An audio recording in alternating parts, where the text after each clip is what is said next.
Good morning, gang. Happy Monday morning, January 2nd, 2023.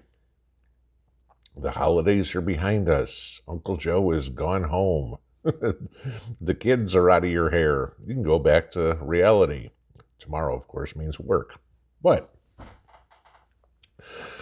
I want to go into something today because New Year's, typically, people make resolutions. Funny part is they don't keep them by the end of January, but we'll see. People will say, I'm going to lose weight. I'm going to eat healthier. I'm going to quit drinking, whatever it's going to be. Okay. They come up with all sorts of stuff. After last week, after the storm that pummeled basically the entire country over Christmas, I'm betting there's probably a few people in the country, in the world, who said, I'm going to get a little bit better prepared this year so I don't have to deal with that again. And this video isn't just for those people. It's for everybody. It's for anybody from, this is the first prepping video I've ever watched, hey, what do I do? To the seasoned veteran, to everybody in between. Because we've all made mistakes, every single one of us, in our prepping journey, in our life journey. How many of us can say, half the country can say, why did I marry that person? Okay, we've all made mistakes. A lot of what prepping is, or at least this is learning from each other so you don't make the same mistake somebody else did. No need to reinvent the wheel. Okay. So what I wanted to talk about today were some of the things that I've realized throughout my prepping journey, and things that I can share with other people so they don't make the same mistakes I made. Try to help people out a little bit. That's kind of the whole point of doing this. So, I just kind of want to get into this, but, how do I prep? What do I do? And again, if this is day 1, if this is day 50, if this is day 500, it doesn't matter. But you all should be thinking about all of this stuff. Okay? So the very first thing that you need to do in your prepping journey is figure out the hierarchy of the calamities that you are most likely to face. Okay? For example, you may put it as weather first. Think of the storm last week. Then maybe it's a power outage. Then maybe it's a job loss. Then maybe it's inflation, whatever. And that's going to be different for everybody. If you're retired, job loss isn't on there, okay? If you live in upstate North Dakota, weather's on there. If you live in Florida, it's a completely different kind of weather. You're thinking of hurricanes as opposed to snowstorms, okay? So again, you got to figure this out for yourself. But the one thing you don't want to do is go, oh my God, I've got a plan for World War III. That's not the most likely disaster you are going to face. Okay. Plan for what's going to happen and go from there. Because the advantage to this is if you plan for the most likely one, that's also going to help you in further down the chain. If you're putting things away for a weather issue, those same things are still going to be there if World War III starts. But you don't need to go out and say, the very first thing I need to do is buy a 50 cal machine gun. Just saying. Okay. Number 2, write it down. Okay. Get a notebook and write things that you could face down. Write solutions that you could have down.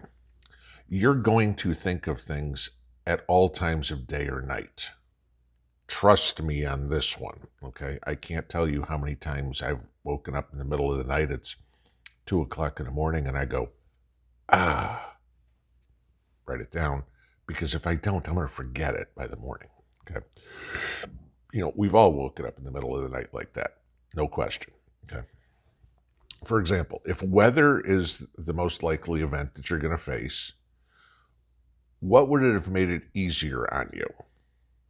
Okay, let's say, let's look at last week's storm. Okay.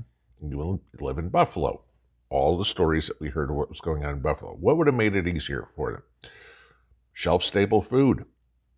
Look at the guy who was bitching about eating cereal. Okay. Having food in the house might have been a good idea for him. A heat source. How many people froze to death? Okay. Water. Granted, you had a bunch of snow that you could melt, but just saying. More blankets, another way to keep warm. How about some gas for the snowblower or a generator or whatever you had? By writing this stuff down, now you have somewhere to start out with an organized plan.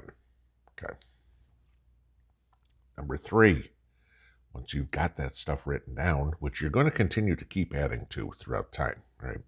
Start implementing what you're going to do. But this is what I see way too many people do when they start. Oh my God, I've got to go to Walmart. I've got to go to Tractor Supply. I've got to go to Cabela's, and I've got to buy everything. No. Okay. Don't go to the store and drain your bank account to buy anything and everything. You can't do it all at once, all right? You're going to continue to come up with ideas of things that you want to get. It's a building process, all right? This is the reason why you can't do it all at once. Gasoline goes bad over time. I mean, even if you put stable in it or whatever, gasoline, 6 months to a year untreated, 2 years treated. Don't go out and buy yourself 200 gallons of gas and figure, okay, I've got that and it's going to last me 10 years. Not going to work that way. Food expires, okay? Food goes bad. Or it's not available right now. I mean, if you want to go to the store today, okay, January 2nd, you're probably not getting the freshest vegetables or something that you can. Or if you are, if they're out of season, you're paying a lot of money for it, okay? So things will be out of budget right now. So you want to be building this over time. Start with the basics for what your most likely disaster is, okay? Like I said earlier, the advantage here is whatever you get for the most likely is going to still be there for the less likely. Number 4, don't focus on one thing and figure then you're going to move to the next, okay? Use my weather example. Shelf-stable food, heat source, water, blankets, gasoline, whatever.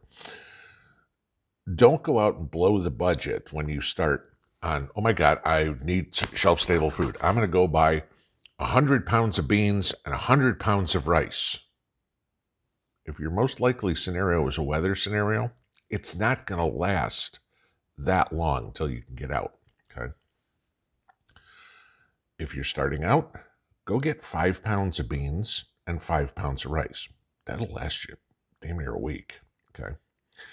And then get, with the same amount of money, a case of water, maybe a couple extra blankets, and 5 gallons of gas. Diversity is your friend. You need to pick from here and there and every different thing what you're going to need. The goal is a year to 2 years worth of food. You can't go buy 2 years worth of food right now and ignore everything. I've got 2 years of food, but I have no water. It's great. You got all that beans and rice, but if you've got no water, ever tried eating rice right out of the bag? It doesn't work too well. Okay. You freeze to death. It doesn't work too well. Diversity is your friend as long as it's planned and organized. Number 5, stick to a plan. Okay. This goes for everybody, no matter where you are. If your budget allows you to spend $10 or $20 or $100 or whatever each paycheck to add to your preps, stick to it. If you can afford to go buy more based on a windfall that you had, tax returns or whatever it is, great. But never do less. If you've committed yourself, I'm going to spend $20 out of every paycheck to put in my preps. Every paycheck, just like another bill, just like you have to pay your electric bill every month, $20 each paycheck goes to buy preps. Nothing else. No, oh, you know what? It's Mary Sue's birthday, and I've got to buy her a present, so I'll take it out of the prep money. No, it doesn't work that way. Okay. You have to commit to this. Otherwise, you're just wasting your time. I've seen many people in my life, y'all have too, start something, get bored with it after a few months, and quit. I want to learn how to play the guitar. So I go out and I buy a guitar and I buy sheet music and I get bored with it in 3 months and now I've got a guitar collecting dust, right? Y'all seen that. Think about it this way. We all started living. Do you really want to do that just for a couple of months and then quit? That's what we're talking about here. Okay, this is not a hobby. This is a lifestyle. Okay. Number 6, avoid the noise. All right, and this is everything. Only you know what's best for you, period. I've said this many, many, many, many times. There is no one size fits all. There is no one size fits all to prepping. What I do may not work for you. What somebody else does may not work for you. Okay, what you do may not work for me. But we can give each other ideas and figure out how to adapt it to our own situation. Okay. Again, prepping's a journey, not a destination. You all know there are many businesses, channels, magazines, or whatever that'll tell you, you need to have this or you're gonna die, right? Okay, we've all seen that bullshit, okay? Did your ancestors die because they didn't have night vision? Or they didn't have freeze-dried food? Or they didn't have a solar generator? Nope. Everybody, including me, has their own idea at what level they want to prep. We all have our red line. Okay. The only things that you truly need are food, water, and shelter. Those are basic necessities in life. Everything else is a want. Wants make your life easier and more comfortable, but they aren't necessary. As long as you have food, water, and shelter, those are the most important things to take care of. Everything else, you don't need a snowblower. You can move snow with a shovel, okay? You know, you don't need, I don't know, pick something, a garden tiller. You can do it with a shovel, whatever it would be. You don't need electricity. You could read by candlelight, whatever. Y'all know what I mean here. You got to realize this. Prepping's a lifestyle, okay? It's not really complicated. It's just watching what goes on in the world around you, okay? Not just your neighborhood or your town or whatever. It's the entire world watching what's going on. Anticipating what could happen and figuring out in advance how to cope with it. Preppers are proactive. We are not reactive. That's the mindset you've got to embrace. You know, it's not all work either. There's a lot of fun in prepping. You're going to learn things. You're going to experience things that you never thought that you'd be interested in before. You know, the satisfaction of looking at your dinner plate and going, I grew that, or I raised that, you know, as you sit down and eat your meal. Those of you that have been doing this long enough know exactly what I'm talking about, okay? The fun in going with your friends to the range and spending a Saturday afternoon shooting rifles or shooting pistols or whatever it is. Social interaction, camaraderie, okay? Exploring your creativity and things that you can build rather than buy. Necessity is the mother of invention. How can I solve this problem? And you figure out how to put something together. I've showed you things that I've tried. Y'all have come up with, we even did a video on it one time of creative things that y'all have built, okay? There's a lot of fun to that, okay? Even something as simple as meeting new people that you might never have met before.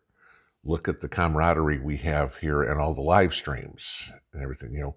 people helping people and sharing things and whatever would be. Finding somebody who lives 6 blocks away from you that you would never meet, never know, but all of a sudden, oh my God, we have something in common. And you start new friendships that way, which could mean the matter of life and death. There's a lot of enjoyable activities in prepping. It's not a, oh my God, my hair's on fire, what do I do lifestyle. By doing this, you'll actually find yourself over time more relaxed because there isn't any, honey, we're out of mayonnaise. Can you run to the store and get me some? Hang on 1 second. Let me go up to the pantry. I'll have it for you in 30 seconds. Okay.